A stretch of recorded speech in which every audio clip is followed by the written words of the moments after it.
Well-built physique is a status symbol. It reflects you worked hard for it. No money can buy it. You cannot borrow it. You cannot inherit it. You cannot steal it. You cannot hold on to it without constant work.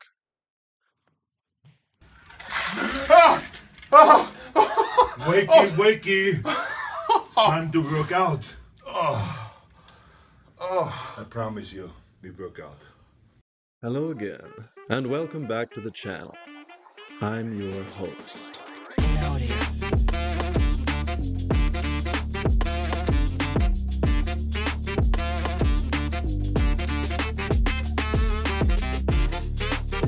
Now, today is going to be a bit of a different video than usual.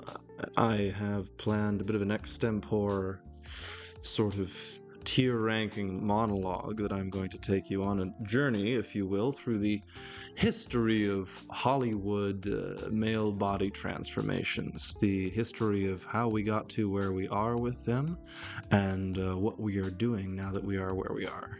Something that is very near and dear to my heart and that I bore the people in my life with constantly by talking about is the question of male body transformations in Hollywood films, for Hollywood films. And these are very often a part of the production that's talked about and used to market the film a lot. It's usually documented a lot with pictures and videos for social media, and people talk about the men getting in shape for these often superhero roles, often for a role like Superman or Batman or Thor or Captain America or Spider-Man, Wolverine.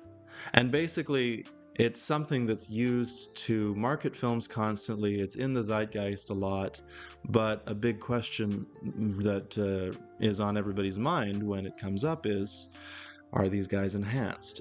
Steroids? I think it's a good thing. Look what it's done to our baseball players. Roger Clemens, my man, he can throw a ball 380 miles an hour. Steroids, after 20 years, that's a bad motherfucker. And you know, the word steroids refers to a specific kind of enhancement. There are several kinds of enhancements, steroids, human growth hormone, which is its own kind of thing, peptides. There's a lot of performance enhancers that can be taken. No drugs in the house right now. Not that I know about. If I know about them, I'll find them and throw them away. It's not a big deal.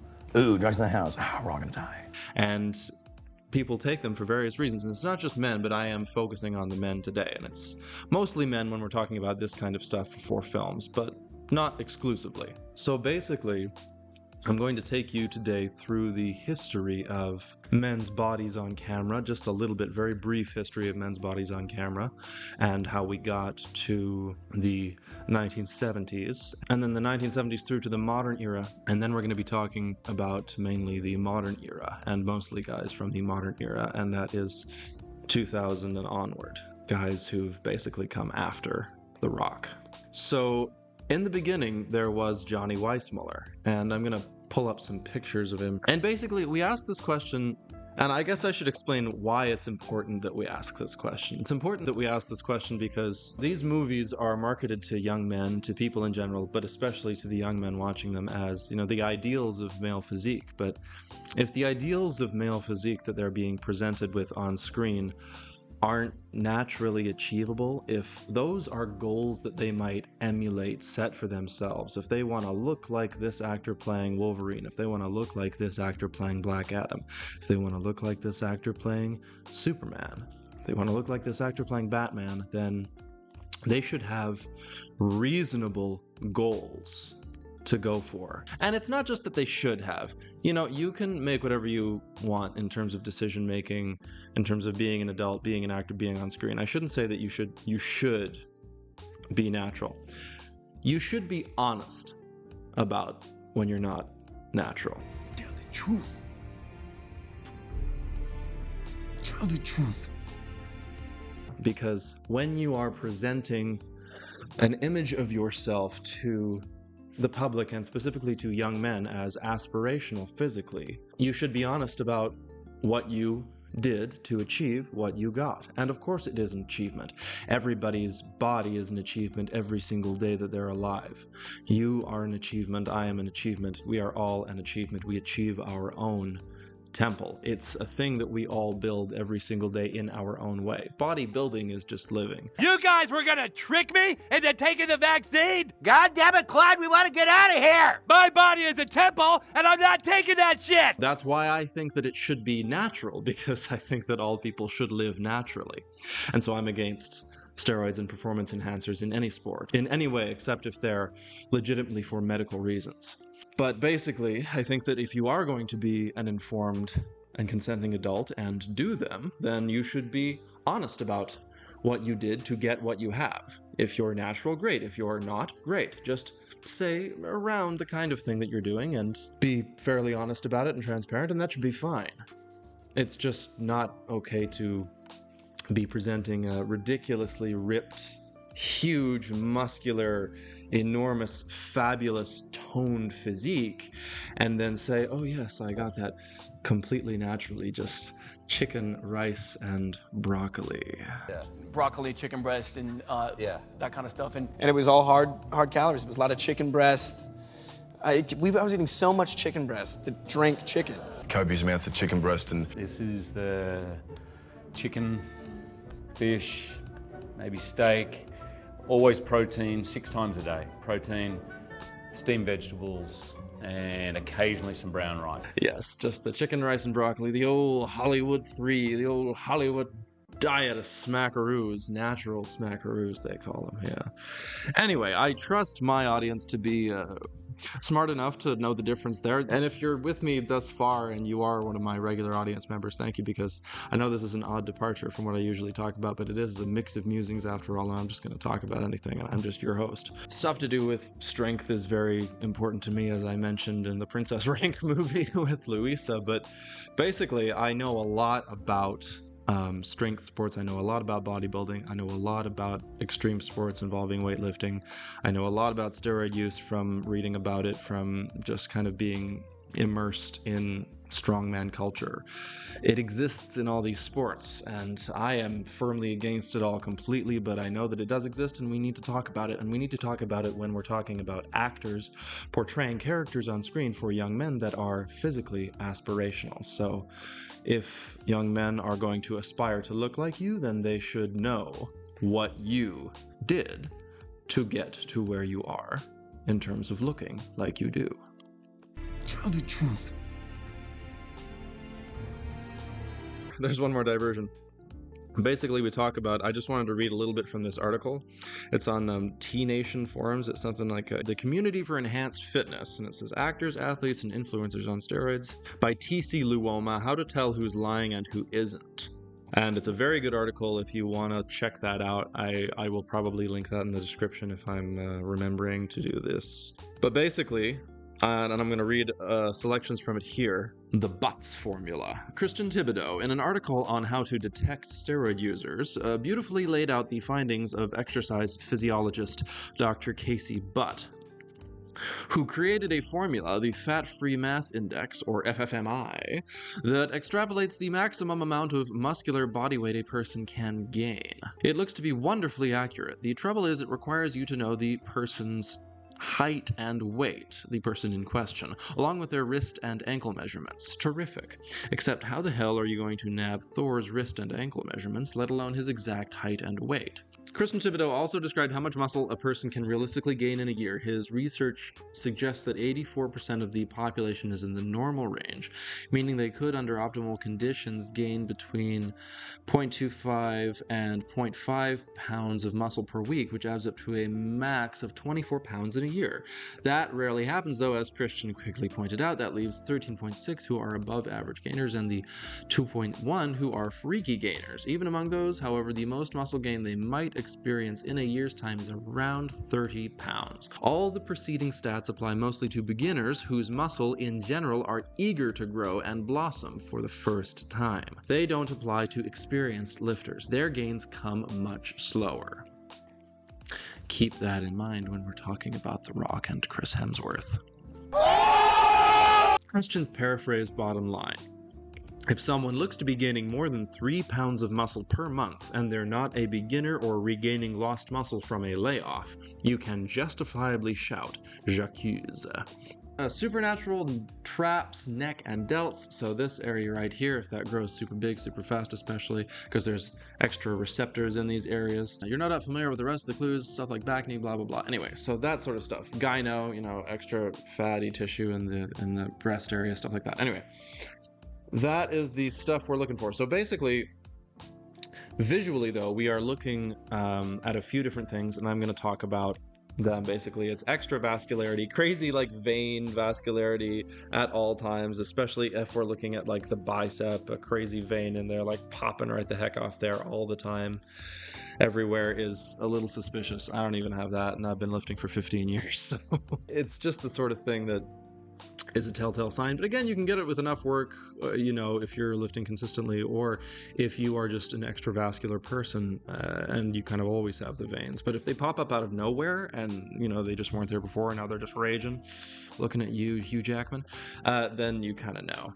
So yeah, that's another one. And yeah, there's a few different things. The back knee, the redness of the skin. Sometimes people are just, you know, quite red, and sometimes they tan, sometimes their complexion, whatever. But if there's redness out of nowhere, if they're super red, super flushed sometimes, if their skin's just like super patchy, that can be a telltale sign. Voice changing, growths in the jaw, stuff like that, the head shape changing, extra development around the brow, head size changing, yeah, anything sort of like overdevelopment.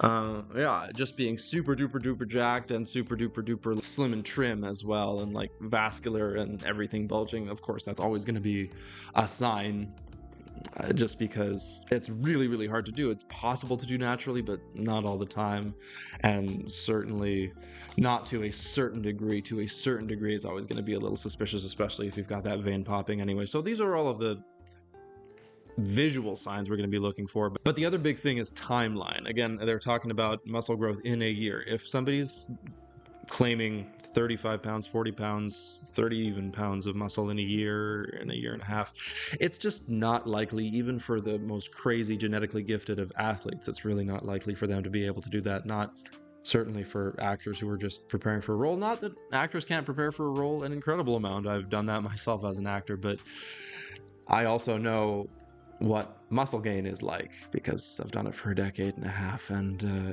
you know, some things just aren't really capable of being done naturally. Chicken breast, just drink chicken. Chicken breast, 5 chicken breasts a day. So we're going to talk about that today. We're going to talk about a tier list that I've put together, 5 different tiers, going from least likely to most likely, having been on some performance enhancer at some time in their life, in their career, or throughout. And basically the top tier is they have confirmed to have used at some point in their life. You know, we just have to put them up there, and usually they're guys you can tell anyway. Second tier is I'm absolutely, you know, 99% sure that they've been on stuff, but they either vehemently deny it themselves or they've never commented on it. But it's like kind of visually obvious, and we're going to talk about why, so that's tier 4. The middle tier is guys whose physiques or transformations timelines were technically possible naturally and visually, but they're pretty suspicious and you kind of got to question it, but technically possible with enough work, so we'll kind of give them a pass.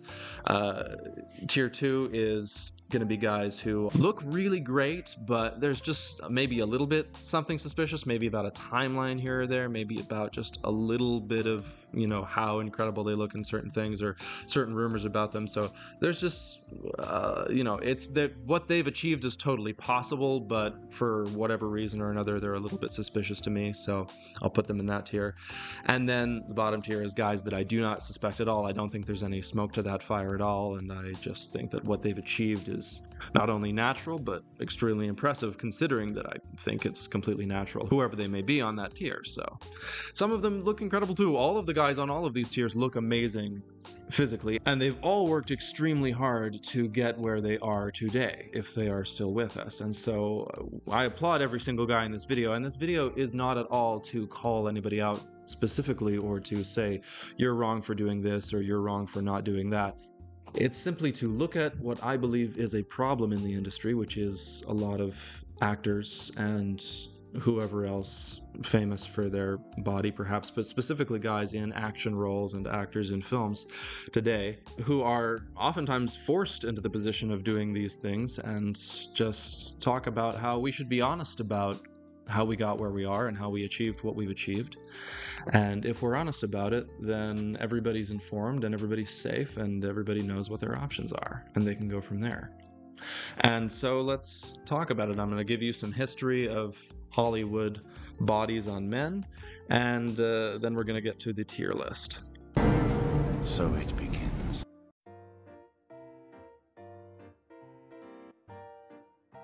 So the first guy I'm going to talk about was the first guy cast for his body in a movie, basically the way it looked, ever in Hollywood, and that's a guy called Johnny Weissmuller.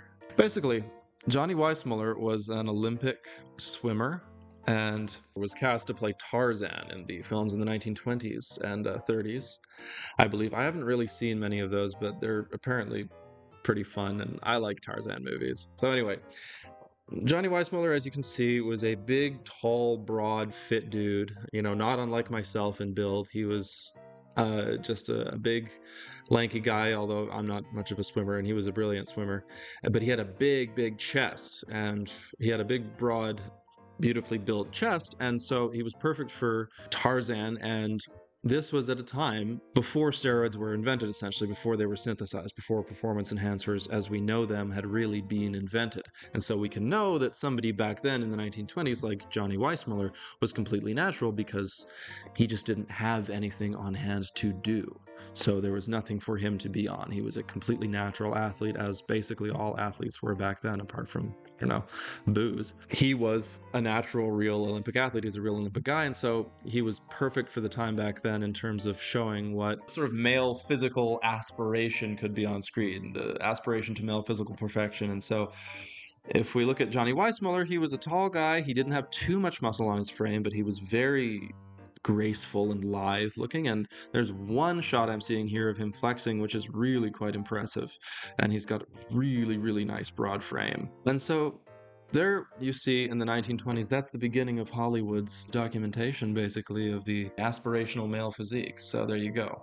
Then later came the 1930s and the synthesizing of the first anabolic steroids, starting this journey of performance and physique enhancement. So yeah, the 1930s was when a lot of stuff was come up with, partially by the German scientist crews of the time, the 1930s and 40s, the stuff that they were cooking up over there. I don't know if I can use that word, but, the baddies.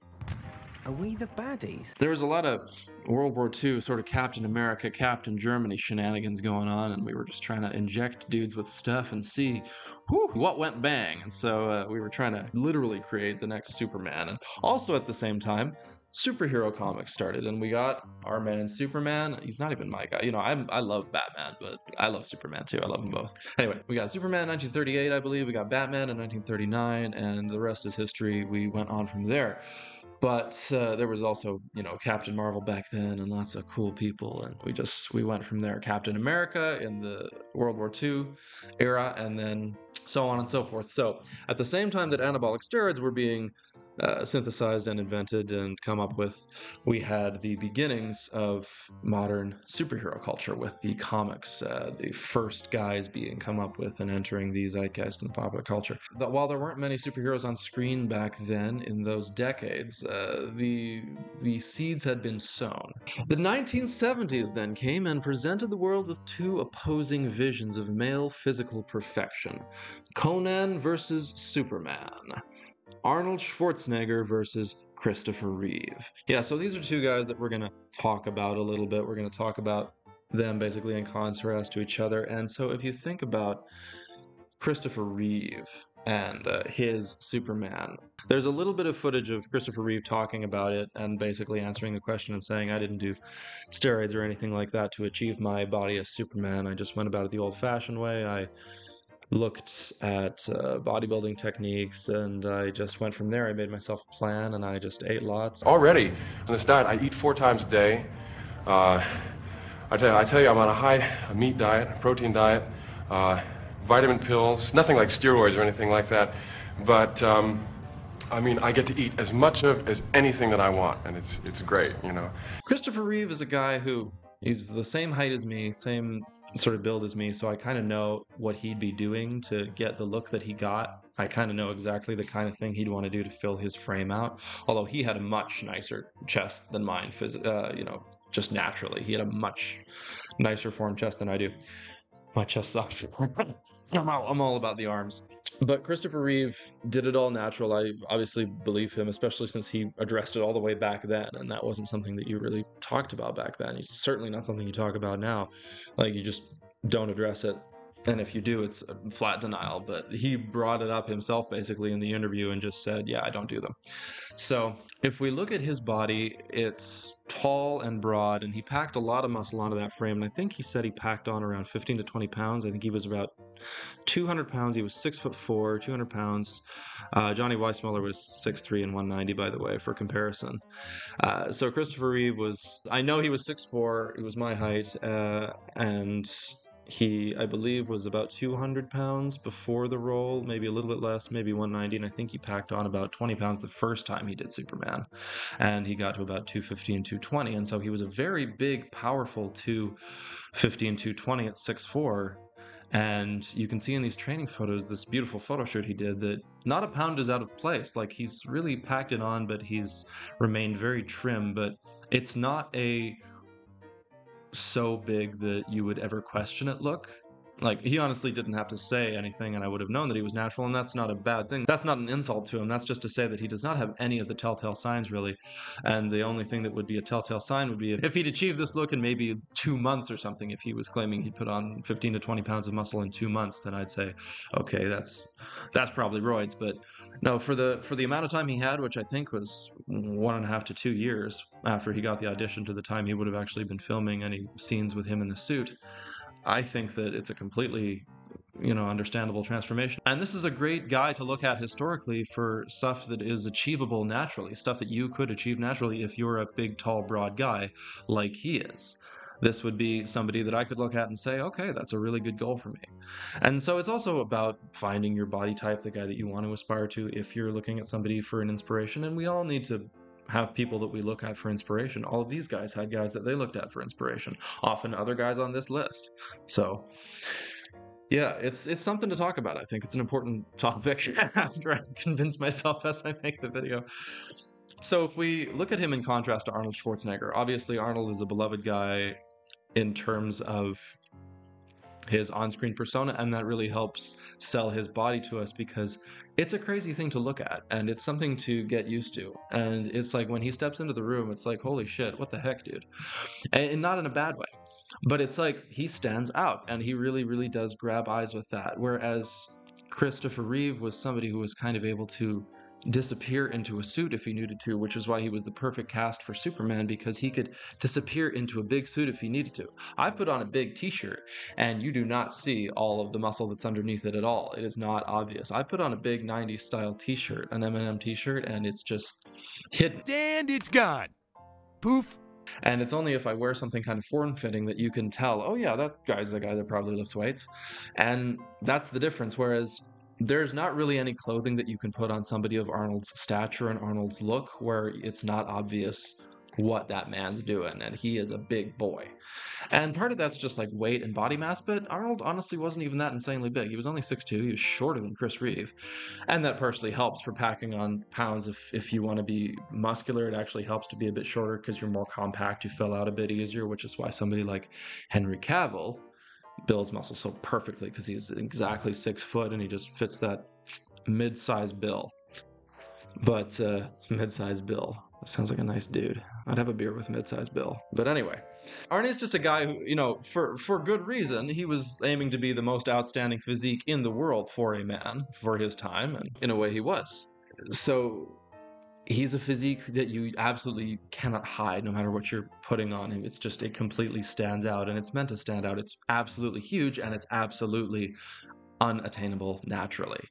that is something that you can look at and say, okay, I will never, ever, ever do that unless I am willing to pump myself full of at least as many drugs as he had, because he was also incredible genetically and he also put an insane amount of work in. So if I want to look even anywhere close to that good, as Simon Miller would say, I would have to pump myself so full of drugs, it would be insane.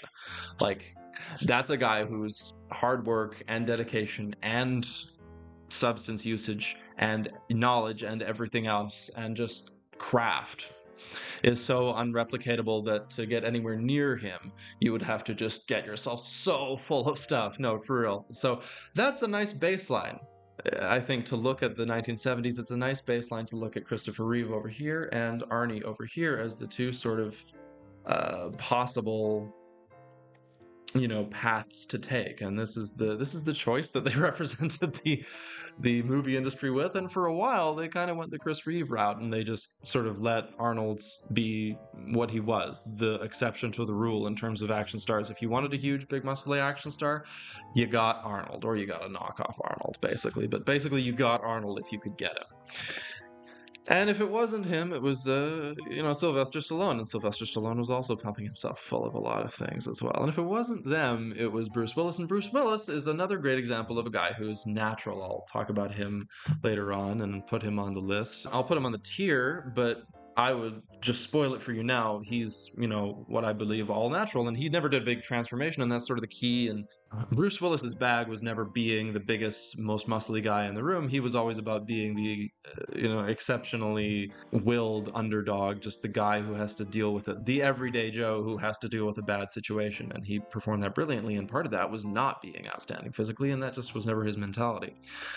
But Stallone and Schwarzenegger obviously were like that. Schwarzenegger coming a little bit earlier and Stallone coming a little bit later, but a little bit 1970s pumping iron for Schwarzenegger and stuff. Definitely he was in the door. And obviously with all of his Mr. Olympias anyway, making him massively famous. Then the last bit we have to talk about before we actually get to the tier list is the 2000s up until the present day. And this is the most recent era in Hollywood and entertainment, introducing the trend of wrestlers becoming movie stars, and in particular, Dwayne "The Rock" Johnson, making the usage of performance enhancers in Hollywood more prevalent, widespread, and accepted than ever before.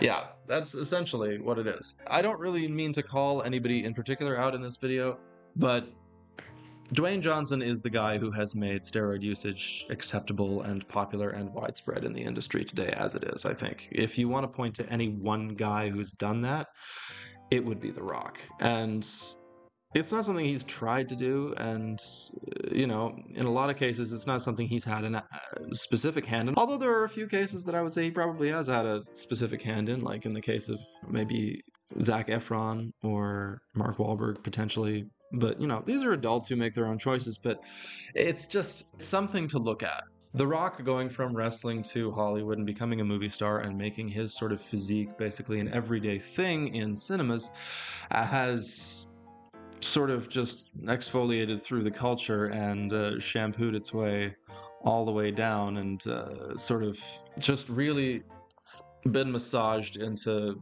all of the what am I trying to say here?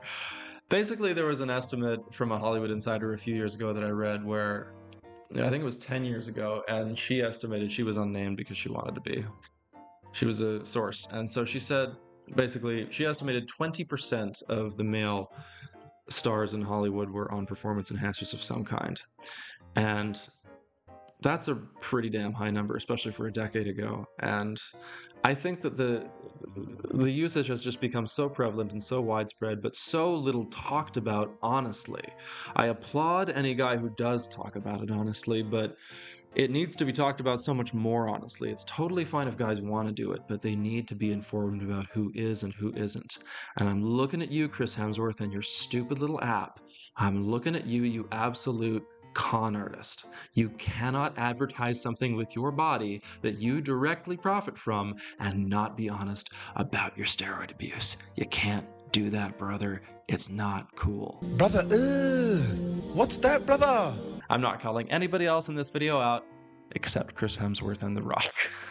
I'm sorry, screw him. Anyway, everybody else, I'm just talking about.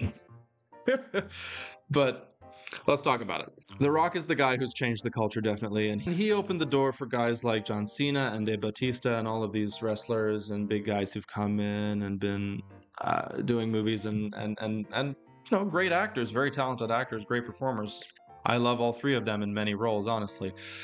But they've opened the door for a lot of other male stars to feel really comfortable looking like that and aspiring to look like that, and having that as basically the standard. If you're going to be in a superhero role, in a big action role, if you're going to be the lead in a big action franchise, you're expected to look like that, to the point where guys like Henry Cavill, guys like Robert Pattinson, guys like Kumail Nanjiani, who I'll talk about later on, have all, in their own ways, felt and responded to the pressure to look good, look great, look superhuman in a superhero movie. All of these guys have felt that pressure. They've all responded in their own unique ways, but it's just sad to me that there is pressure at all and that it's so little talked about, that it's so seldom talked about with any honesty.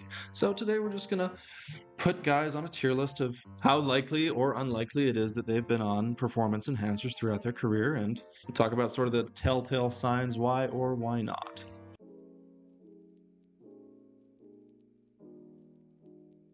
Alright, so now I'm back and we're going to look at the actual tier list, the actual thing that I've made in the video about, and compare all of these guys and talk a little bit about how they all look, or their transformations, what they claim, blah blah blah, their timelines, whatever I feel like mentioning as we go over them.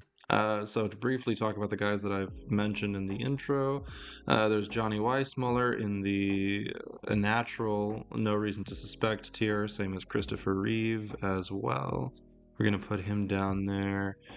Bruce Willis I mentioned as well. We're going to put him down there too. And yeah, then we're going to go with the guys that we talked about who have confirmed usage at some point in their lives, and that's Arnold Schwarzenegger, Sylvester Stallone, Dwayne Johnson. Technically, he has admitted to usage just in his college years. He said he tried it once and didn't like it, and it didn't have an effect. But, you know, as I've written here in the script, we all have eyes. Oh, come on! I think those are the ones that I mentioned so far. And then there's Chris Hemsworth, who's in the almost certainly but claims natural tier. Liar! Liar! So I guess I'll go tier by tier basically, and I'll start with the tiers that have the least to say about, and I'll go with this middle tier here first, and I'll sort of fill it out. Technically possible with enough work, and this tier is going to be for guys who have really impressive physiques in the films that I'm talking about specifically, but who, you know, could have done it without it, but in some cases have sort of hinted at it as well. So we'll get into it. The first one's Ben Affleck. Ben Affleck specifically in Batman vs. Superman. And part of his body, I will say I know, was completed with some camera trickery, maybe a little bit of CG ab work.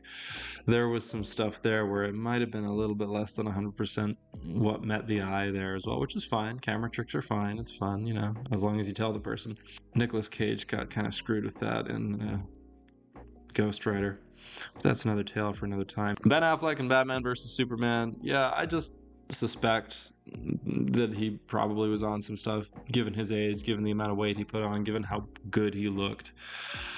Given the fact that he is an abuser of other substances, I just would suspect that he was probably on a little bit of gear to get him where he was going, and that's perfectly fine. It's just what he did was insanely impressive in the amount of time that he did, especially for somebody who had already been a weightlifter, and so we gotta cast a little bit of an eye on that in terms of suspicion.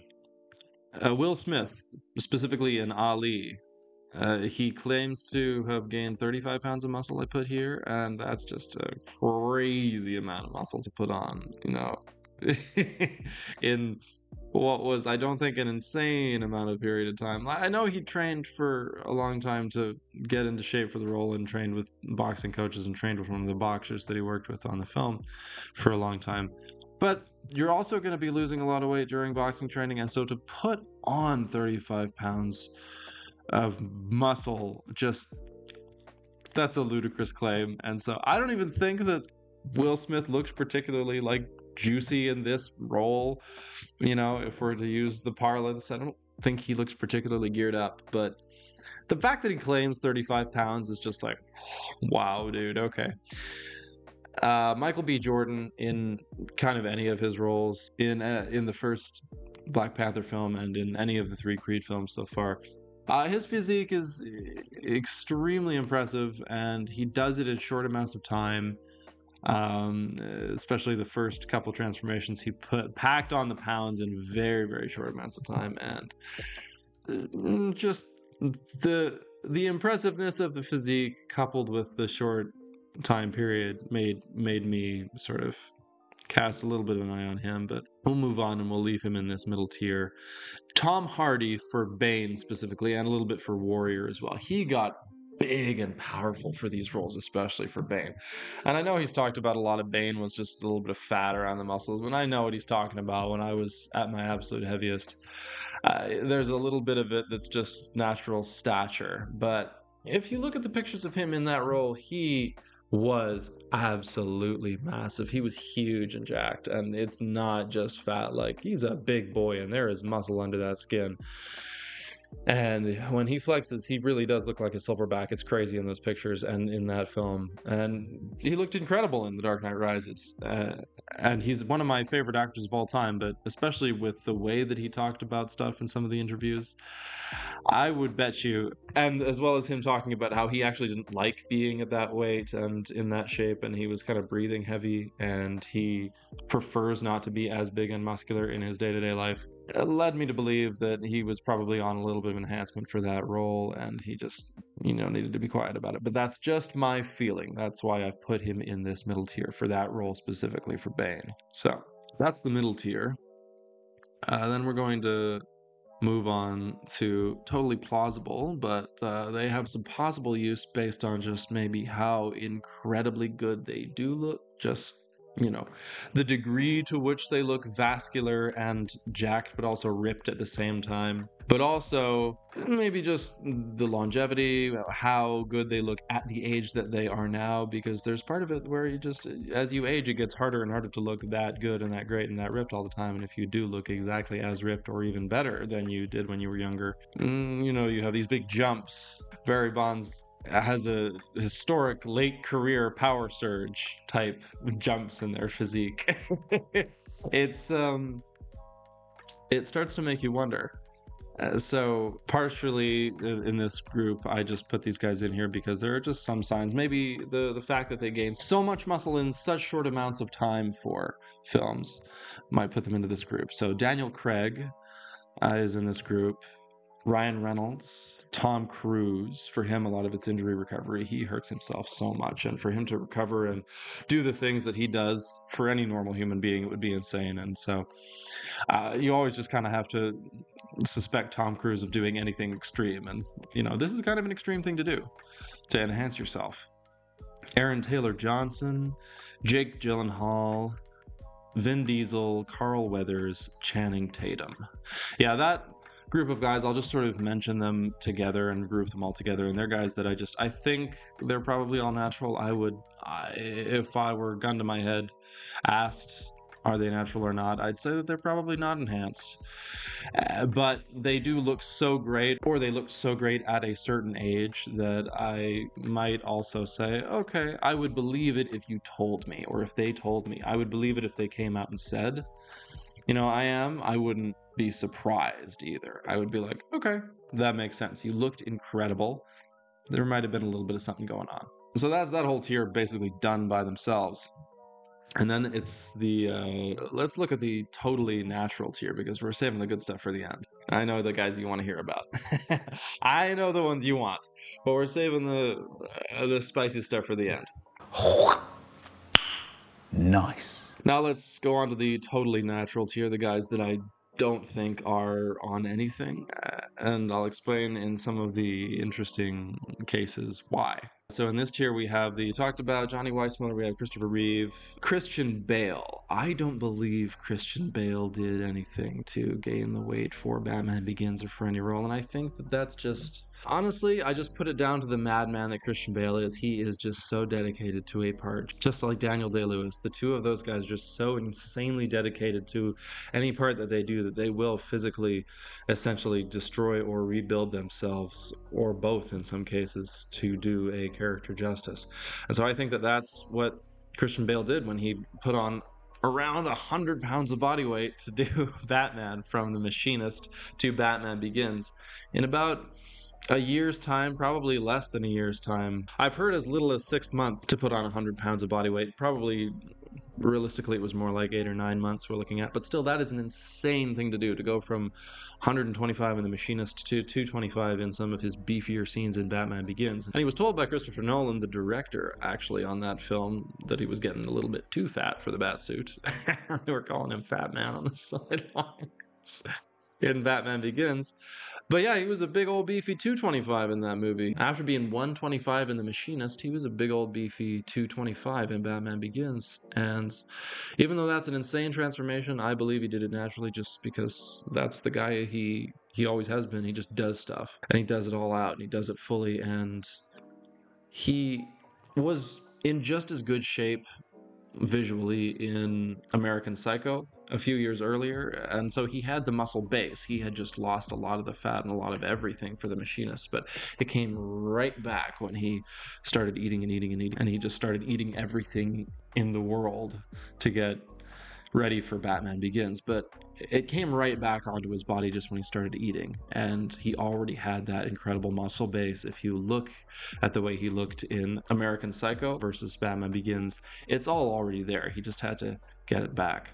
And steroids can help you get stuff back as well, but it's Christian Bale. I just kind of take him at his word. Chris Evans, this is a funny one, because you would think, right, that like if anybody had a pass to do roids, it would be Captain America, the superhero who was literally created by steroids essentially from the government. But credit where credit's due, I don't think that Chris Evans actually did do anything like the character would have had to. I think it was actually just down to his hard work, and if you look at his body, it just doesn't have the telltale signs. And I would say the same with Christian Bale, where they just don't have the bulging muscles, they don't have the overdeveloped shoulders and necks. The shoulder sort of neck area, they don't have the overdeveloped delts, the sort of, they call them Death Star shoulders, I think. Derek at More Plates, More Dates calls them Death Star shoulders. So they don't have those. They don't have the insane development in those areas. They just don't have the telltale signs other than the sort of timeline of Bale. The timeline of Evans is totally fine. Evans was also already a really big ripped guy in Fantastic Four, I'd say. Yeah, he looked fantastic in Fantastic Four already, and he probably only put on an extra 20 pounds of muscle, if that, even 15 pounds to do Captain America, and that's perfectly plausible from somebody who's already fairly muscular to put on another 15 in a year and a half. Yeah, they can do that, especially since they know the blueprint of their own bodies. They can put on, an extra 20 pounds, and then 5 of it will be fat, 15 muscle, and the extra fat will also look extra healthy. He's not insanely vascular and ripped for that scene. He just looks nice and big and healthy, and they've oiled him up, and he looks like, they take it off like he's a freshly done bun, and it's just like, ooh, let me prod the chest because it's bread. So he looks like a sausage in that tube, but Haley Atwell wants a bite.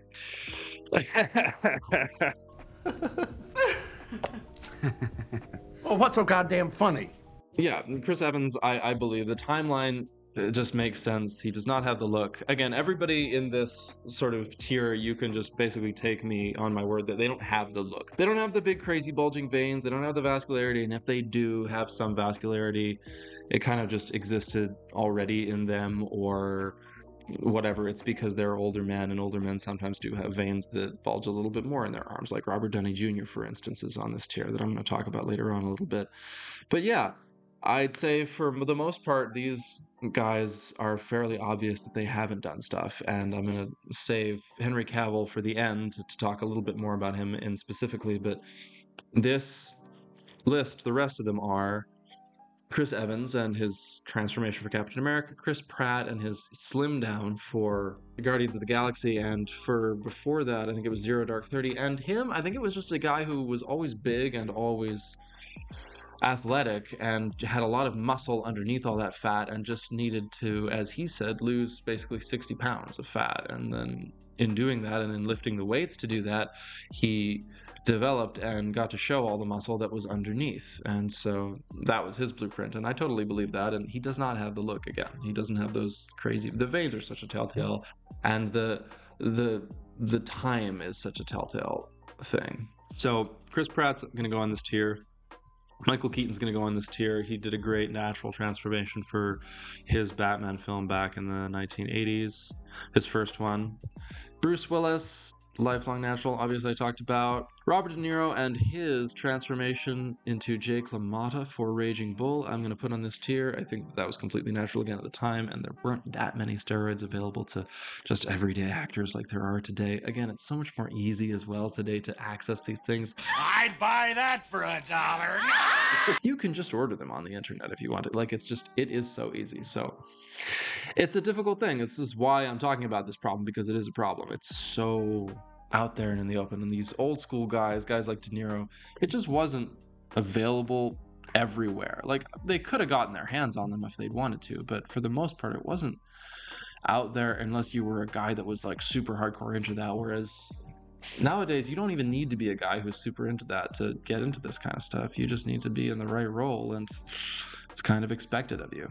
So that's what the system's become, sadly. I laugh, but it is tragic. I laugh because if I did not, I would cry. Oh, God, oh, man. Jason Statham, lifelong athlete. He is an Olympic diver. He's a martial artist for his whole life. An athlete as much as he is an actor, as much as he is a performer. So he's never had a big jump in his physique. He just looks the way that he looks, and he's a very highly trained individual physically. Jason Momoa. Jason Momoa, again, he's a big dude, and he's a very muscular dude, and he's somebody that a lot of people point to, but I just don't see it with him. I don't see the telltale signs, and I see that he had a big frame when he was a younger man. If you look at pictures of him when he was younger on the Baywatch thing that he did, you can see that he had the really broad shoulders, and he's just filled out that frame beautifully, and he's become a guy who likes to lift. As much as he, I think, has joked in the past, I'm not going to lift anything unless they're paying me. I think that's kind of BS, and I think he really enjoys weightlifting, and so I think he likes it. I think he has fun with it, and I think he's made it part of his lifestyle, and I just don't see the sign of a steroid abuser on his body. I think that he's kept it natural, and I would believe him. I think that he's just got great genes, like some of the guys, all of the guys on this list, and especially on this tier who kept it natural, they just have great physical genes, and he's one among many that has particularly impressive genes, and the way his chest is built is just crazy naturally. It's just really amazing. That is God-given, like, good lord. Gay! So Jason Momoa, we've got Zachary Levi. Again, he never had a big crazy physical transformation. A lot of the stuff for Shazam was in suit padding even, and he readily admitted that there's a lot of padding in the Shazam suit. But at the same time, he did build an extremely impressive physique for that role. And yeah, Zachary Levi is somebody who I always look at as somebody who's got a really nicely achievable physique, really great physique for just sort of a regular normal height. I know he's a little bit on the taller side, but just a sort of normal, stocky, good, muscular dude build to have. Like, if you're gonna invest a bunch of time in your body and work out a bunch, he's a nice goal to look at because he keeps it natural, he keeps it achievable, but he has a great, excellent, fairly sculpted look that anybody would be proud to have. But it's not totally unachievable. I think Zachary Levi is a great, like, 10 out of 10 goal to have for just an everyday person walking around. He's awesome. Ryan Gosling as well, I would say. He's a guy who's, like, super vascular in some roles, and, like, he's so sculpted to the point of being a little questionable sometimes, but the fact that he's been so consistently in great shape, and the fact that he's been a dancer his whole life, the fact that I know he's just into weightlifting as a thing of its own, he's just a very fitness guy. I just don't see it with Ryan Gosling. I'll give him a pass. These guys who are lifelong fitness guys and who've been into dancing and whatnot, physical pursuits since they were very young, I'm gonna look at as less likely to have done stuff. Same goes for Shah Rukh Khan. He's been a performer since he was very, very young, and he's kept fit his whole life. He's a Bollywood star who I've loved my entire life. And Shah Rukh Khan just, he's got an incredible body, especially at the age that he's at now.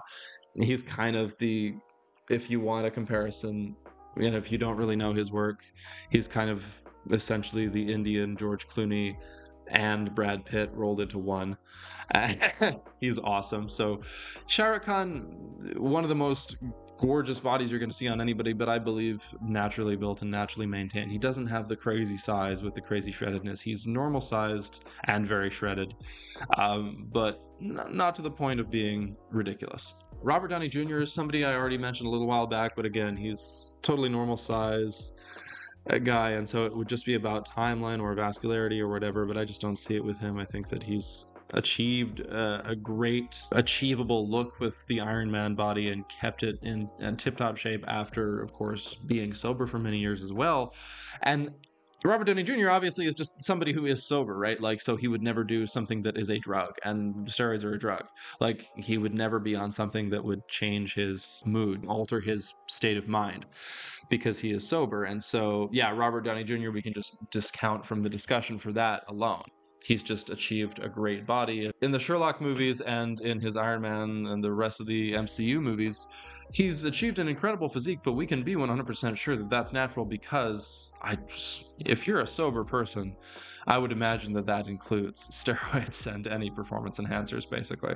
I would assume that that would all have to be off limits to you as well, and sensibly so. So we're going to give him a pass, obviously. And then there's Robert Pattinson, who said specifically that he thinks it's ridiculous that guys are pressured to do this kind of thing and that he would never do it. And he was a little snarky about like not training early on in his interviews for Batman, but he obviously did take his training very seriously. But he talked about the fact that a lot of young actors are pressured into taking performance enhancers, pressured into taking this kind of thing to prepare for these kinds of roles, like he was given in the Batman films directed by Matt Reeves now. And so he felt the pressure. Obviously, he was, I'm sure, contacted by either somebody, with the studio officially, or just somebody saying, hey, do you want to do this? It might make it easier. Hey, Mac. Whoa, whoa, whoa! You want to buy a sundial?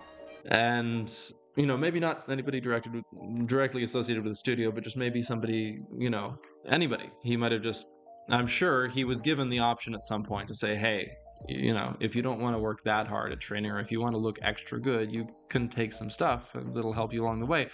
But Pattinson specifically has come out and said, I did not take that kind of thing, and I think that there's too much pressure on the young actors nowadays to take those. No, sir, I didn't like it. And I respect him for that stance, and I agree with him completely. And he has that in common with Henry Cavill, who I've saved till the end to talk about. But yeah, Henry Cavill, I'm going to put in the natural tier, and we're going to talk about him for a second. And I'm obviously wearing the Superman t-shirt today.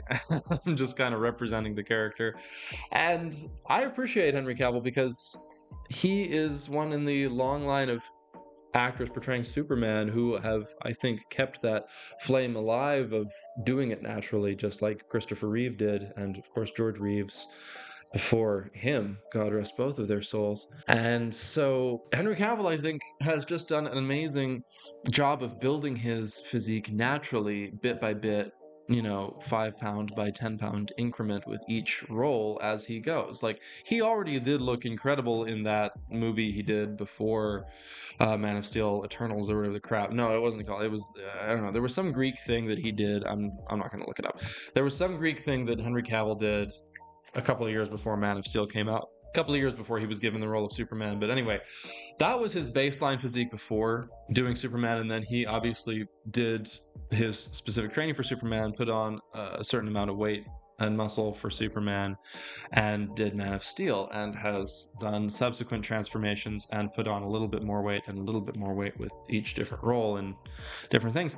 And in general, now he is probably around his biggest and heaviest and strongest and most muscular now than he has ever been, which is why at this point he's starting to look, to some people's eyes, a little bit unnatural and unusual. But in my opinion, that's actually just been built over time, naturally, bit by bit, and he is just somebody who, like with any pursuit in his life, as with, I know he's into video games, he's into a lot of different things, he's just very methodical and researched in his pursuit of them, and he's built that body. If you look at the timeline of each of his roles, and you look at how much bigger and bigger and more impressive his physique is, and he has gotten in his physique and his strength and the size of his muscles, I think that you can chart a linear path to where it is totally believable that just he is somebody who, obviously, is Henry Cavill. He had some of the greatest physical genetics in the world. He's 6 foot even. He's got the biggest, broadest shoulders you've ever seen. He's got a perfectly formed chest. He's got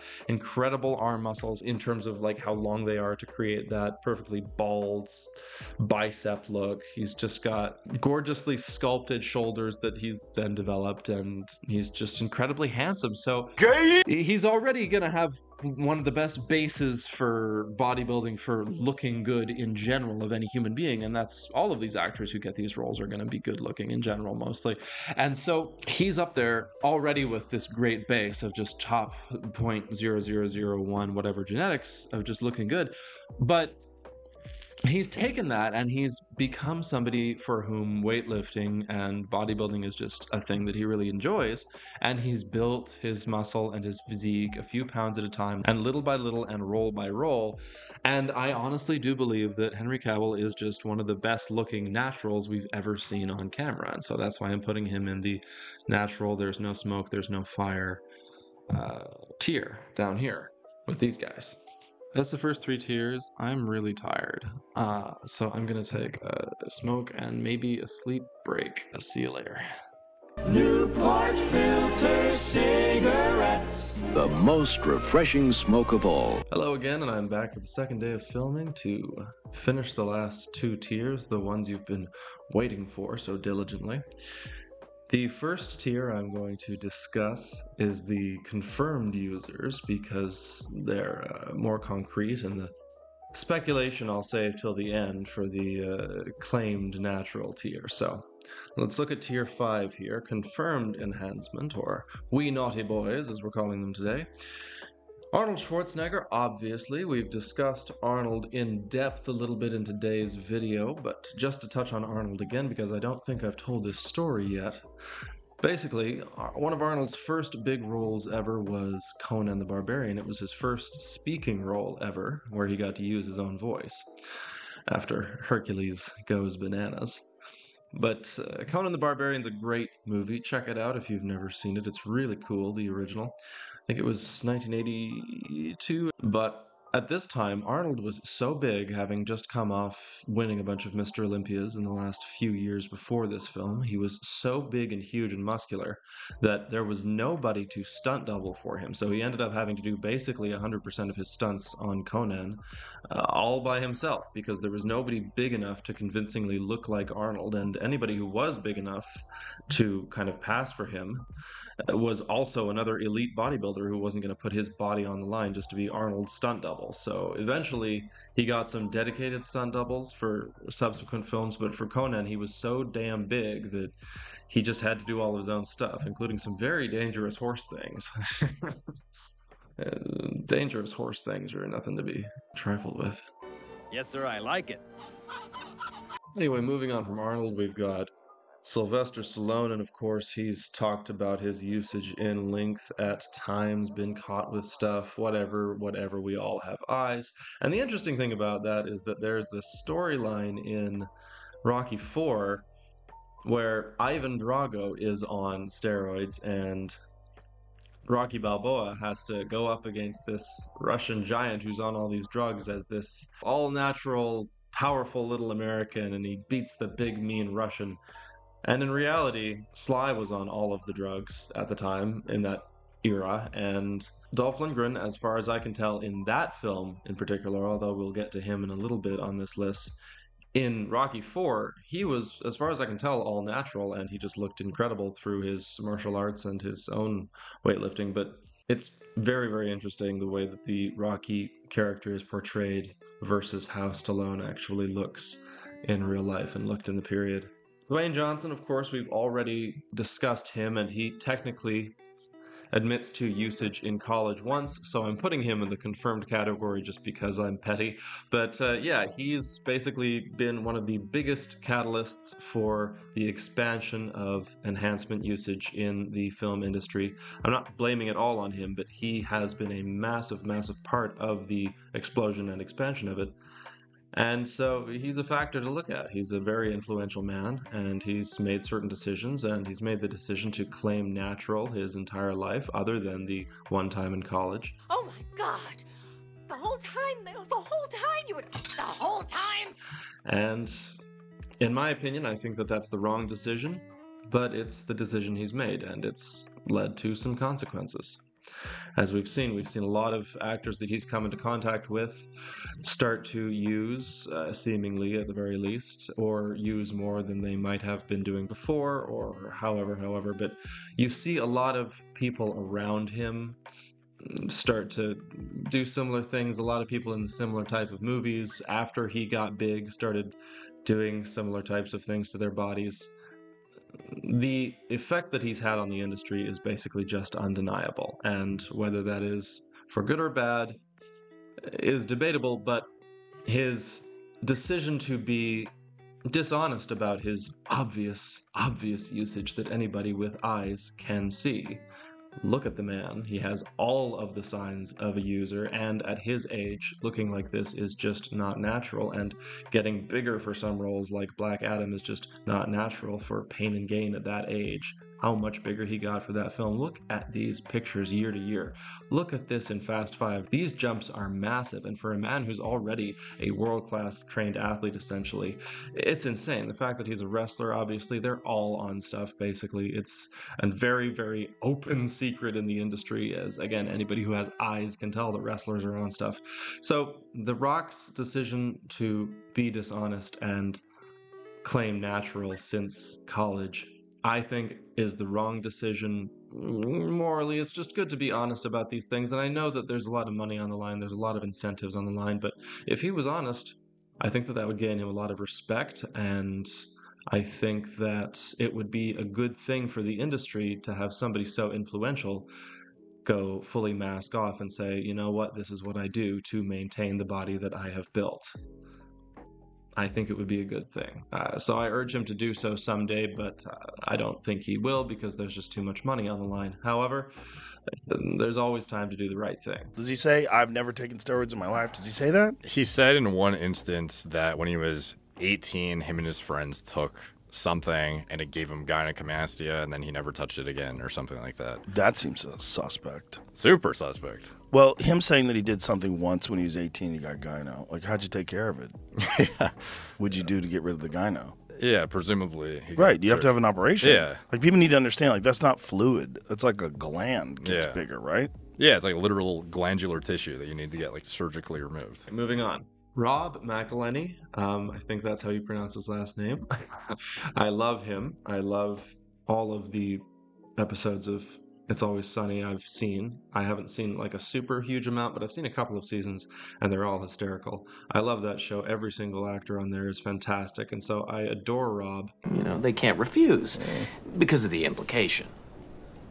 Oh, okay. But it sounds like she doesn't want to have sex Why aren't you with understanding I this? don't... But Rob McElhenney is a guy who did some enhancements to get the body that he had on a couple of seasons of It's Always Sunny. One season in particular, I'll throw the one up on screen right now. And he went from basically Fat Mac in the season before to Jacked Mac in the season after. And he went from being quite overweight and basically obese with a lot of extra fat on his body to being essentially completely ripped and shredded and huge and built the next season. And to do this, he hired, I believe, Channing Tatum's trainer for Magic Mike, and he did an insane workout regimen, an insane diet, and of course, as he hinted at, did some stuff. He was very open, I think, about the fact that he used, and I really appreciate that. I'm not sure if he ever like said the words, but he highly implied it from the stuff that I watched. And I'll throw a clip on screen right now of him talking about it, just so I'm not acting a fool and talking out of my butt. But I'm gonna break it down for you because it's actually quite simple, and anybody can do this. Anybody on the planet can do this. First things first, if you have a job, like a 9-to-5 job, quit that. Now, do you like food? Forget about that, because you're never gonna enjoy anything you eat. Alcohol, sorry, that's out. You have a chef, right, like a personal chef. So make sure the chef makes you a lot of chicken breast. Chicken breast. Just drink chicken. Chicken breast, 5 chicken breasts a day. And as you go to your physician 2 to 3 times a week just to monitor all your testosterone levels, because testosterone is important to building muscle. You're good friends with the trainer from Magic Mike, right? Aaron Babayan. So you want to give Aaron a call, and you want to make sure he's at your house and takes you to the gym at least twice a day. Now, do you have a family, like a significant other or kids? Yeah, forget about them.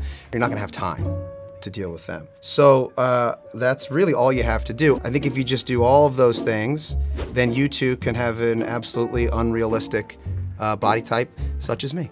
I really admire him for being so open about it and basically saying that this is not the kind of body that everyday people can achieve, especially not with everyday people resources. So I appreciate his candor. Dave Bautista is another guy who I think has been pretty open about potential usage. I don't think any of these guys usually confirm these wrestlers, but you can kind of assume with wrestlers. He may have admitted to it at some point, but you know, Dave Bautista, we can tell. He's quite old, and yet he's huge and shredded at these older ages, and he was a wrestler, and I just think it's safe to assume, same with John Cena, who we'll talk about in a second. But yeah, John Cena and Dave Bautista, you can see in these roles they've maintained massive bodies, they've maintained massive amounts of strength. John Cena is an incredible strength athlete, honestly. His bench is amazing, his deadlift's amazing. And Dave Bautista is an enormously strong man as well, and to maintain this size and this strength and this shreddedness and this vascularity at these advanced ages, you basically have to be on something. And so they are, if they're wrestlers, if they're ex-wrestlers, I'm gonna say they're confirmed, even if they've never been confirmed, and maybe that's unfair of me, but I'm putting them on this tier. I think that they deserve to be on this tier. And again, there's no shame in it. It's just we're being honest about what we think that they've done. And if we're looking at their bodies are completely consistent with the signs of usage, especially the veins in their arms. The veins in Cena's arms here really stand out to me. Bautista's shoulders really stand out to me, and just his size and shreddedness overall here. It's impressive. It's incredible. Impressive. Very nice. Another guy who's been open about his usage is Alan Ritchson, who is the current Jack Reacher on TV, and I really liked him in the Fast and Furious movie he was in that I saw. I just think he's a very talented performer. He's a real fun, charismatic guy, and he's got a crazy looking physique. He's maintained it fantastically into his 40s and beyond, it looks like. I'm not sure, I can't remember exactly how old he is, but Alan Ritchson has been open about using, I believe, at the very least, testosterone replacement therapy, which is a very common thing for guys on this list to be using, especially as they get older. And yeah, I applaud him for that, so he goes on this tier. And if you look at his body, you're just going to see especially the size of the shoulders, the balling of the shoulders, the shreddedness overall, the vascularity with the veins. He's got all of the signs of somebody who's enhanced, and so he's a good baseline to look at. Joe Rogan as well has been completely open about his usage, so again, nice baseline. We can see that Joe Rogan's head has also gotten quite a bit bigger over time, which is something that can happen with enhancement, especially human growth hormone and certain steroids. It can make your head expand, and the only other way for your head to expand that I know of in terms of it naturally occurring is the condition known as acromegaly, which is the condition that Andre the Giant had, Andre Rousimov. And so if you don't have acromegaly and your skull expands, you are usually on human growth hormone or some kind of similar enhancement, as was Barry Bonds starting in 1998, and his skull expanded quite a bit as well.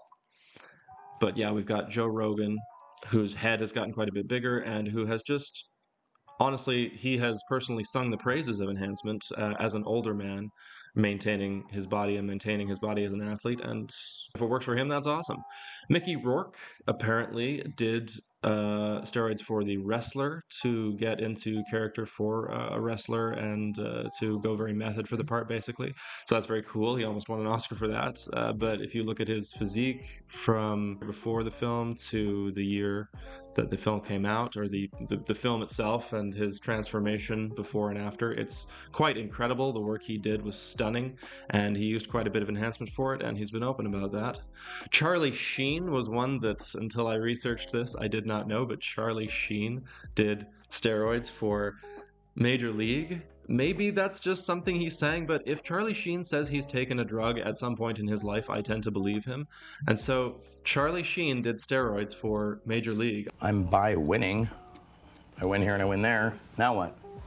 I can only assume to get into character and to do it method as a baseball player of the era, which is hilarious, especially given that the movie, it takes place in the 80s when steroids were not quite as popular in baseball as they would eventually be in the 90s and 2000s when there was a massive problem. But Charlie Sheen did steroids for Major League, maybe to throw a bit harder, I guess. He was a real baseball prospect, by the way. He went, I believe, 40 and 15 as a pitcher in 2 years in high school, and he had a workout with the Dodgers at least once, and he was a real MLB prospect at one point in his life until he decided to do acting full time. But yeah, Charlie Sheen's performance in Major League is actually cited by baseball players across the board as one of the most accurate portrayals of a baseball player in a movie ever. So I honestly cannot fault his use of enhancement in this film because it seems that it really worked for him. But it's just one of the funniest things I've ever heard is that Charlie Sheen did steroids for Major League. A movie I absolutely love, and check it out if you've never seen it. Jesse Ventura, obviously, again, wrestler, the man who's literally called the Body. Jesse the Body Ventura, he's, I believe, been open about it, and ex-wrestler, incredible performer, honestly excellent governor as well of Minnesota, and just an all-around cool dude. I really like Jesse Ventura. He's a really interesting guy, really fascinating man, very smart man, and yeah, quite enhanced, and his body was quite incredible. There's a great story about him and Arnold involving the size of their biceps, and Arnold tricking Jesse and getting a bottle of scotch out of him. I'll put up the clip if I can find it. And then the last one that I have on this tier that I found in my research that we know of is Nick Nolte, and I read, if my research is correct, that Nick Nolte's testosterone levels started declining in his 20s just naturally, and so he's been on testosterone replacement therapy of some kind ever since. And I think that he's sung the praises of that sort of therapy and been very open about sort of the hormone replacement and the need for it in terms of his case and how beneficial it's been. And that's cool. I just think that that's nice that he's been able to maintain throughout his life, because that sucks when it just drops when you're really young. And yeah, testosterone replacement therapy, or TRT, can be a really great thing for guys when it just plummets for, I don't know, family reasons, family history, whatever. So that's the tier that we know have been enhanced at some point in their life or have been consistently enhanced throughout their adult life. That is the tier of actors and Barry Bonds, I suppose, as well, that are up there. And now we're going to move on to the spiciest and last tier of all, tier 4, the almost certainly enhanced in some way performers who still claim natural, or who have never been completely implicated, but the ones who I am basically 99% sure are on enhancement of some kind, that I would be extremely shocked if they were not. The spicy tier, the one you've all been waiting for. Again, I must reiterate, I'm not really judging anybody in this video for their actions. I'm just more talking about something that I think is a problem in the entertainment industry overall, and specifically in Hollywood, and specifically in action and adventure and superhero films. Sort of across the board, a pressure that is on these performers to build a body of a certain visual caliber. And so this is not to call anybody out, this is just to talk about the problem in honest terms, and to talk about the people who may be perhaps being a bit dishonest in their conduct surrounding their own potential usage. So this is the tier where we talk about the guys who are basically, for lack of a better word, lying about their usage, not being completely honest. Chris Hemsworth. This is the big one that I mentioned earlier. Chris Hemsworth is extremely obviously on stuff, and if his size and vascularity and shreddedness were not enough to tell us, his repeated weight gain in very, very rapid succession for roles over and over again, and gaining significant amounts of muscle while becoming more shredded yet again for each Thor role is extremely suspicious. And in particular, the vascularity, the size of the veins in his biceps, the size of his shoulders, the fact that he keeps getting more and more shredded as he keeps getting older, and that he looks better in recent roles than he ever has. He's very Dwayne Johnson-like, basically, in his physical trajectory. Just not quite to that extreme degree yet, but Chris Hemsworth is very obviously on enhancement, and the unethical thing with him is that he was selling his Center Fitness app, using his own body to essentially hawk something to people that could train them, while not being honest about how he got said body, and essentially claiming that he's showing you the methods to get a body like his, while not being honest about how that body was built in the first place. And so he's profiting off people by advertising it with himself and his own body built by millions of dollars. I know I'm rambling here, but it's just unethical, and it's the thing that I'm going to call out the most in this video. It's gross, and if he were just honest, or if he did not use his own body to advertise, or some combination of those two things, but the way he went about selling the Center Fitness app was absolutely shameful. Shame. Shame. Shame. And yeah, that's all I have to say about that. But other than that, it's pretty obvious he's on stuff, and we can move on from that. Zac Efron is another guy who, again, I just think we can say is extremely obviously on stuff now, especially in the recent Iron Claw film, him portraying a wrestler, the way that he's built his physique over the years, the bulging abs due to perhaps inflamed and enlarged organs inside, bulging the ab muscles out, which is what we call in the bodybuilding world palumboism, or more colloquially bubble gut, and we'll see it in a couple pictures I'll put up here with Zach. He's got some bubble gut going on.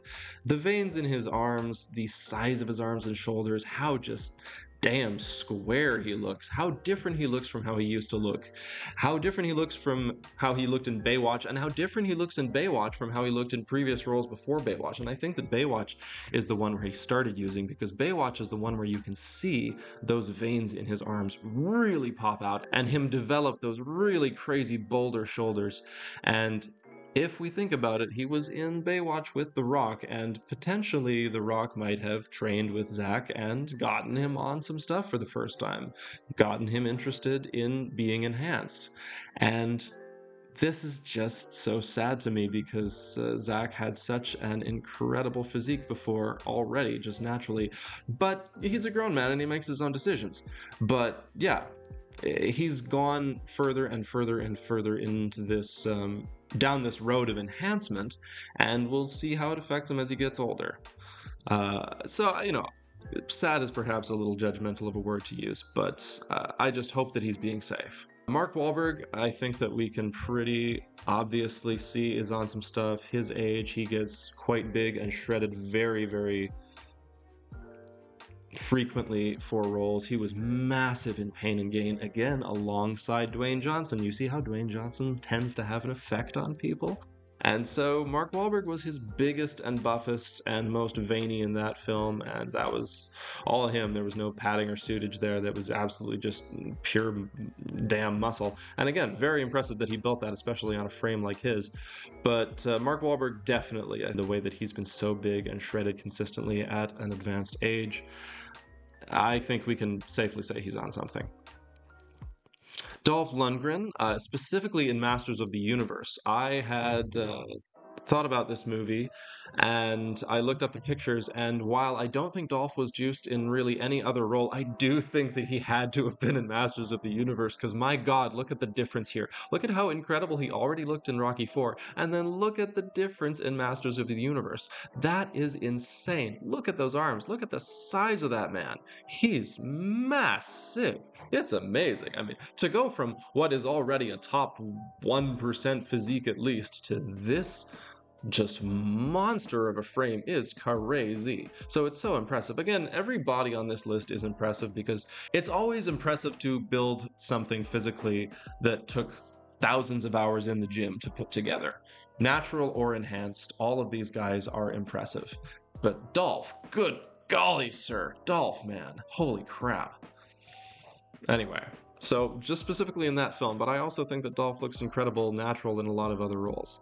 50 Cent, again, I think he was implicated. He was caught with some stuff at one point, but he is definitely, I think, with his size, with his shoulders, and at his advanced age, I think we can assume that he is on some sort of TRT or something, as well as having probably a little bit of gynecomastia in his chest. Same as Vin Diesel, they've both got a little bit of fatty tissue in their chest that sort of leads me to believe that that's a little bit of gyno. And so, yeah, they have those telltale signs. Terry Crews is another one who, again, he was a football player. Steroids are massively prevalent in the NFL. And after that, he's just been basically a bodybuilder for many, many years. And if you see the body he's built, it's freaking incredible. And he's a super strong man. He's such an incredible strength athlete. He's one of the stronger people on earth, honestly. He's just so big. I mean, he doesn't compare to the guys like Half-Thor, Brian Shaw, Tom Stoltman, but he's, you know, for anybody walking around in the world, he is insanely strong. And if we just look at his vascularity, look at the size of his arms, look at the veins in those arms, look at how old he is, look at how he's maintained his size while also being so jacked and shredded, I think we can safely assume Terry Crews is on some sort of enhancement. Jonathan Majors, while he is now out of the headlines, and now out of the spotlight, I should say, after having been thrown out of the MCU, after having been revealed to have been a bit of a bad dude, and that's all I'll say about that. Just a bit of a bad person in general to a woman in his life. We can safely assume he was on enhancement. I think looking at his physique in Creed 3, looking at his physique in the film, I think perhaps unreleased, but we have seen pictures from Magazine Dreams. The fact that he was portraying a bodybuilder in Magazine Dreams, the size, the boulder shoulders, the veins, and the fact that he did display some angry, aggressive behavior in an incident in his life that he has now been convicted for of domestic abuse. I'm not sure if YouTube will like me saying those words, but screw it, it was domestic battery.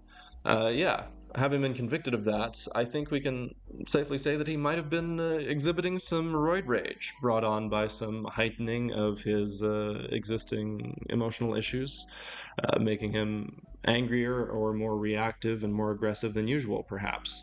And the interesting thing about that, I think, is that steroids don't usually bring around roid rage in guys who are calm anyway. I think what it does is it exacerbates your existing emotions. So perhaps if you're depressed, it might make you more depressed, sadder.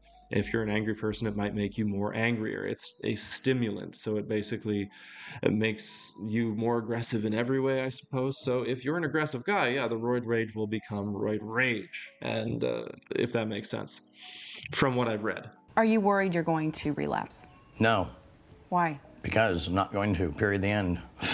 That's basically why I think Jonathan Majors can be assumed to have been on some enhancement recently in the past few years for those couple of roles, as well as his work in the MCU that he's just been fired from. So Hugh Jackman is another one who is always making these transformations back and forth from how he regularly looks to how he looks as Wolverine, more and more shredded as he goes. He's a guy where you can just see the veins popping out of the earth. They are big old wiggly worms. They are huge. Look at that boy. It's crazy. So Hugh Jackman, huge jacked man, as we can call him perhaps, he is just absolutely enormous and vascular and shredded and boulder shoulders, and he does the transformation and he puts on the muscle really fast for each role, for each turn as Wolverine or for Jean Valjean, and he does the water retention and he looks like a bodybuilder, and it's just crazy. And while I applaud all of his hard work, he does lie about being natural because he's on some stuff, obviously. But I love Hugh Jackman, so I'm not going to be too mean to him. Same as Zac Efron. I'm not going to be too mean to them, but they do lie about it. But yeah, they're both definitely enhanced. Hugh Jackman is super duper on stuff, probably currently for Deadpool and Wolverine. But, you know, he's a great actor and he's a great Wolverine. I just wish he'd be honest. Two more. Kumail Nanjiani is one of the perhaps most obvious cases of all time of sudden enhancement for his work in Eternals. And the crazy thing about that is they never even let him take his damn shirt off. He did all this stuff, he built this crazy looking body, and he never was even able to take his damn shirt off to show his whole torso. He only got to show his shredded arms in that one like Bollywood dance inspired scene basically, and that was it, and that was all, and that was all he got to show of his body. And I was just so sad for him because he did build an incredible physique. But I mean, if we look at his before and after, this is such a short amount of time. This is like a year and a half, if that, maybe less. And he just built an insane physique from what was a very normal physique, a very normal man's body of his height and weight and age, perhaps a little bit overweight, a little bit of belly fat, and he went to having this insane, shredded, ripped, abs popping out, super dissected, crazy vascular, veins all over the earth, boulder shoulder look, and it's just incredible. And the thing that you see with Kumail is that his jaw even got bigger. His jaw is squarer than it was before, and that might be due to maybe surgery, maybe an implant, but it also might be due to growth in his jaw from taking so many supplements and having so much testosterone in his system, because as I mentioned earlier, that can actually happen. And that might have even happened with Zac Efron, although a lot of people speculate that his jaw size and shape changing is just due to surgery or an implant, and he claims that it was due to surgery after breaking his jaw, and who knows. But another thing that might have happened with Zac is that it might be a reaction to all the extra testosterone, but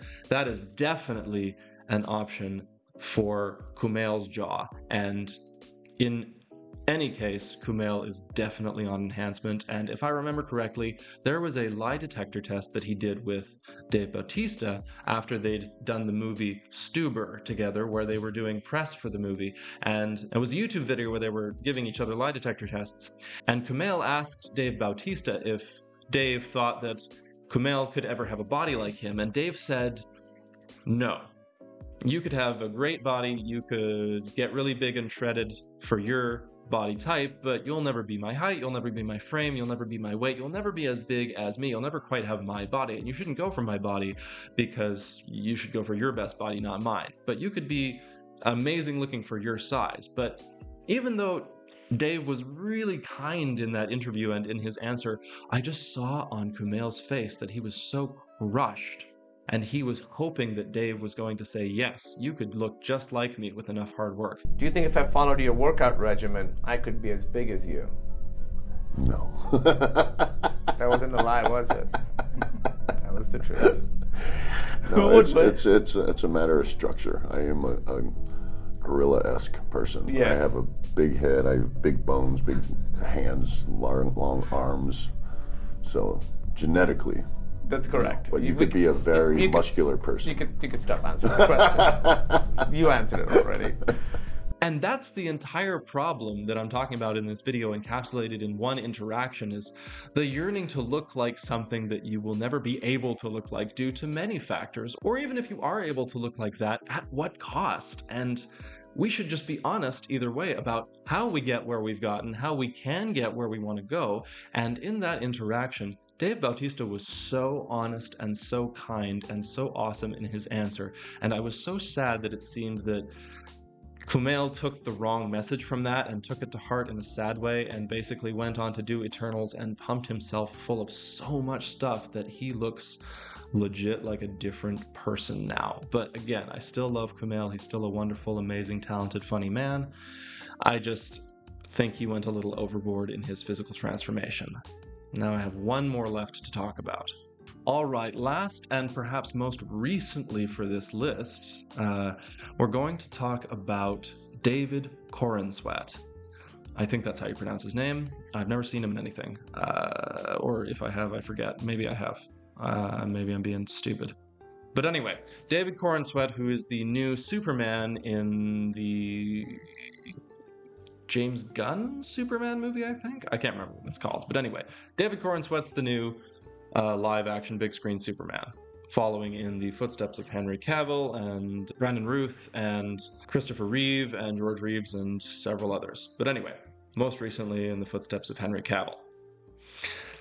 Now, I'm obviously wearing the Superman shirt again today. I'm representing the character a little bit, I suppose, in this video.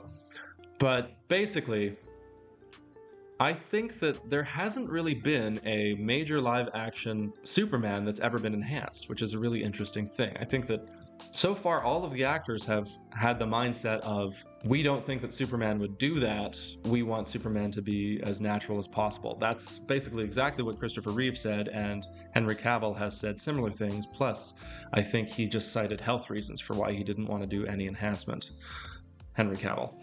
And so, while he does look incredible, I'll reiterate, I still do believe he's natural, or at the very least it's extremely unlikely that Henry Cavill's on anything or has ever been on anything. However, David Corenswet recently revealed pictures of his physical transformation into Clark Kent / Superman / Kal-El, and oh boy, he is definitely on some stuff. So let's look at these pictures together, and if you're gonna look at the arms here, you see those big old wiggly worm veins coming out. You see the size of his forearms, the size of his biceps, the size of his shoulders, the balling of his shoulders, the rippedness of his physique, the size of his traps and delts, the size of his back overall and his lats. You see some possible back knee there, some possible redness of the skin there.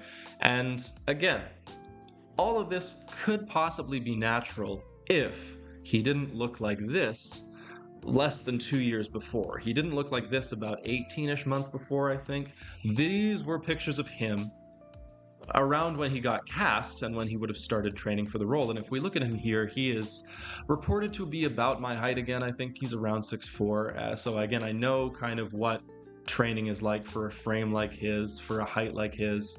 And I'm sorry, you cannot put muscle like that onto your body when you already are in fairly good shape at the age that he's at in that amount of time frame, and be showing that much more vein, that much more vascularity. Again, the arm vein is so telling, the timeline is so telling. It's crazy obvious here, and I don't know if he'll ever be honest about it. Again, that's my big bugaboo, is you just have to be honest if you're doing stuff, if you're blowing Tren bologna sandwiches all over the place, and if you're just, you know, Anavar all up in your wazoo. When was the last time I ingested or took drugs? Yes. I don't remember. It's the kind of stuff that, you know, if you're just testing all over the place, if HGH is just all up in your brain, you kind of gotta let the public know a little bit if you're gonna be showing off your body and being like, ooh, wow, look at the incredible transformation I did for Superman. Look at how huge and big and jacked I am for the role of Superman.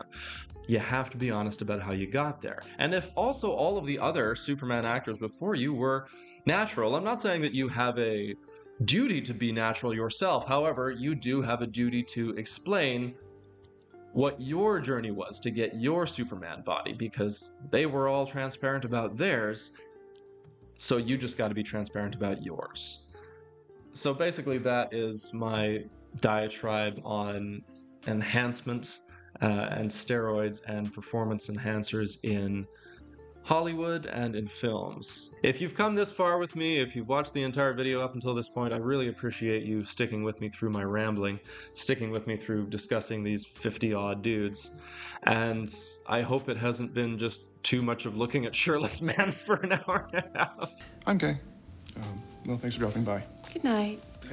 But this is a subject that's near and dear to my heart because, again, a huge aspect of male mental health, especially when we're younger, is how we feel about our bodies and how we feel about the way our bodies look and feel and appear to others and appear to ourselves, and being able to look at ourselves in the mirror and be proud of how we look. Women too, absolutely. I'm just talking about men specifically in this video, but absolutely everybody in general.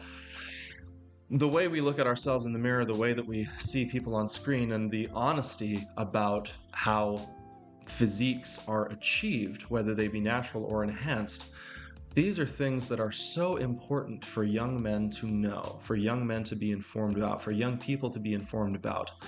These are things that are so near and dear to my heart, and so I just wanted to get a big video out here with a tier ranking and a bit of an essay and a bit of a history lesson, and just get the information out there and just basically tell you that your best body is achievable no matter what, but it's only going to be your best, and it's only going to be your best if you do your best, and if you're informed, and if you do your research, and if you pick the right people to look up to and to listen to and to follow.